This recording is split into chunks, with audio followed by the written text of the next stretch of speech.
Hello. I remember you. Huh? You work for another police department. What you doing over here? I'm here. I'm the only one. I'm that. I thought you were on Jim Miller. I did a report to you. Remember? I did deal with you. I told you wouldn't take the report, and you sent me to Dallas Life. And I was reporting abuse that I was terrified for my life, and I couldn't get off the streets. I think I do remember you. Was that the convention center? You were at the convention center, and it was like a reunion of a whole bunch of corrupt police at the convention center. But I just don't understand what happened with that report. I never get callbacks for my report. Because stalking is a crime. Yeah, just check it out. I've been checking for years, 5 years. You won't believe it until you see it. I don't know what to do, sir. You're police. I'm trying to get to figure out what happened with those reports. I'm out on the street because of you guys.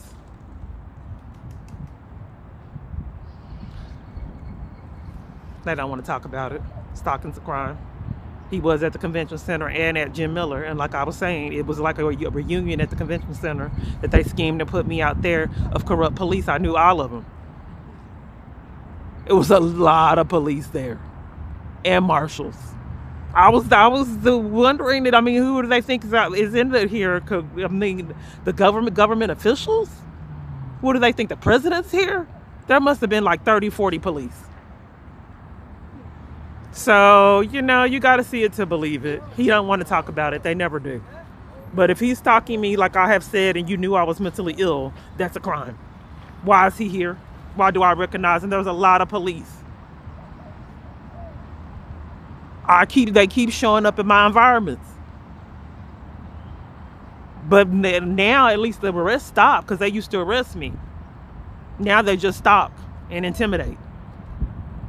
So I saw him at Jim Miller. I reported abuse there. He would not take the report and did nothing. They never called me back. So they sent me to Dallas Life, a homeless shelter, when I said I was terrified for my life and blacklisted and couldn't get off the streets.